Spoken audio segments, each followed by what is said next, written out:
Hello friends, welcome to my TET class. Friends, आज हम देखेंगे संस्कृत और संस्कृत में हम देखने वाले हैं लिंग वचन। फ्रेंड्स, इससे पहले देखिए हमने क्या क्या कंप्लीट किया। हमने प्रत्याहार कंप्लीट कर लिया है, स्वर के प्रकार, व्यंजन के प्रकार, अनुस्वार एवं अनुनासिक व्यंजन हमारा कंप्लीट हो गया है। और आज देखिए इस टॉपिक से जो हमारे यानी कि इस सिलेबस के अकॉर्डिंग जो टॉपिक है इसमें हमारा लिंग और वचन छूट रहा है, आज हम इसे भी कंप्लीट कर लेंगे। तो आइए देखते हैं अपनी वीडियो। देखिए यहाँ पे लिंग और वचन। पहले हम देखेंगे लिंग। हिंदी में आपने लिंग के बारे में पढ़ा होगा, स्त्रीलिंग, पुल्लिंग और नपुंसक लिंग। सेम उसी तरह से आपके संस्कृत में भी लिंग होते हैं। पहला है पुल्लिंग, दूसरा स्त्रीलिंग और तीसरा है नपुंसक लिंग। देखिए जैसे संस्कृत हिंदी में आप लोग जानते हैं सेम टू सेम वही पैटर्न है। यहाँ पे आपको जो शब्द मिलेंगे वो संस्कृत में मिलेंगे और हिंदी के जो शब्द होते हैं वो आपको हिंदी में मिलते हैं। पुल्लिंग क्या है?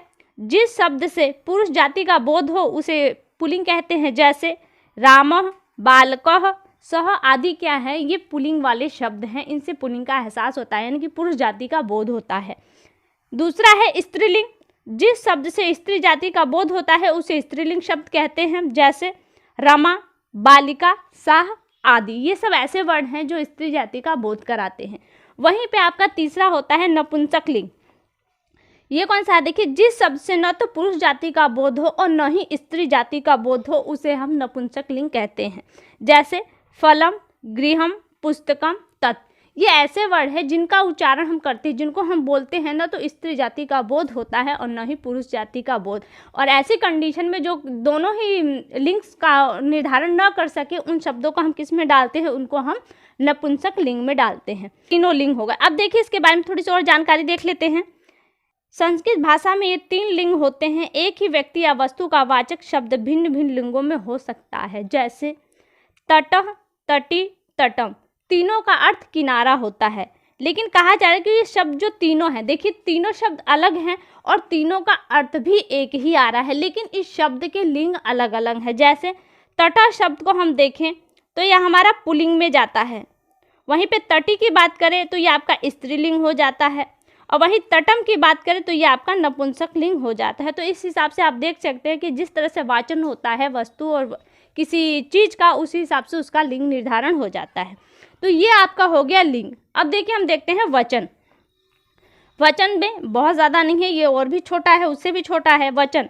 देखिए वचन में होता है संख्या। जिस तरह से आप हिंदी में जानते हैं जहाँ जो शब्दों से जितनी संख्या का बोध होता है उसके हिसाब से हम उसका वचन निर्धारण करते हैं। जैसे अगर एक संख्या है तो एक वचन, दो संख्या है तो द्विवचन और बहुत सारे वस्तुएं या संख्या है तो उसको बहुवचन। यहाँ पे देखिए संस्कृत में 3 वचन होते हैं, एक वचन, द्विवचन और बहुवचन। संख्या में 1 होने पर एक वचन का, 2 होने पर द्विवचन का तथा 2 से अधिक होने पर बहुवचन का प्रयोग किया जाता है। केवल इतनी ही डिफिनेशन, और यह आप जानते, इसे ज़्यादा एक्सप्लेन करने की भी ज़रूरत नहीं है। लेकिन कुछ शब्द इसके अलावा भी होते हैं जिन्हें हम बहुवचन में नहीं डाल सकते या एक वचन में नहीं डाल सकते या किसी और वचन में उसे नहीं जान सकते। जैसे श्रोत, देखिए आपका श्रोत में होता है कान, चक्षुष में होता है आँख, कर में होता है हाथ, बाहु में बाजू, स्तन, चरण आदि हमेशा द्विवचन में ही प्रयोग किए जाते हैं। देखिए आपके बॉडी पार्ट है, ये नेचुरली आपको नेचर द्वारा दिए गए 2 हैं, इसलिए जब भी इनका नाम आएगा तो 2 के ही रूप में आएगा। इनका प्रयोग सदैव द्विवचन के रूप में होगा।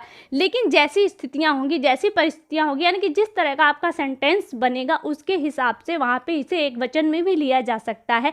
जैसे वो पैर से लंगड़ा है, पैर से लंगड़ा है तो अभी हमने कहा कि पैर शब्द आपका, चरण देख रहे हैं, चरण शब्द आपका द्विवचन का है।